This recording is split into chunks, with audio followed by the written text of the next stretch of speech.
ही cherry टोमॅटोची variety आपण आता ही पण आपण मगाशी सांगितल्याप्रमाणे 35 ते 40 फुटापर्यंत ग्रो करतो. एका बंचमध्ये 15 ते 20 आपण इथं टोमॅटो वाढवतो. ह्याचं उत्पन्न 40 ते 50 टन पर एकर आपल्याला मिळतं. तर ही पण आपण कोकोपीटमध्येच ग्रो केलं आहे आणि मार्केट प्राईसचा विचार केला तर चेरी टोमॅटोची मार्केट प्राईस जास्त आहे. आत्ता 80 ते 90 रुपये किलो आपण चेरी टोमॅटो विकतो. मार्केटिंग ही जी सगळी मेट्रोपॉलियन सिटी जसं की पुणे मुंबई मध्ये आपण मार्केटिंग करतो. जास्त करून आपण ही 5 स्टार हॉटेलमध्ये ह्याचा वापर होतो आणि ही चवीला गोड राहते व्हरायटी आणि ह्याच्यात फायदा जास्त होतो ॲज कम्पेअर टू त्या व्हरायटीमध्ये. कारण की ही व्हरायटी शेतकरी काय कुठला ग्रो करत नाही जास्त करून, त्यामुळे ह्यात फायदा जास्त राहतो.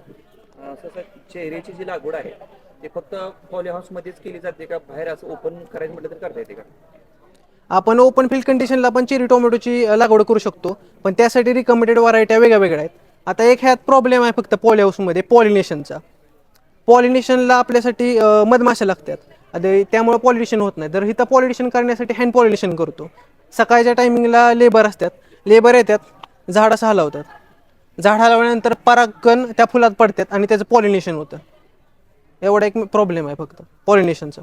उत्पन्न कसं आहे एकरी? उत्पन्न 40 ते 50 टन पर एकर आहे.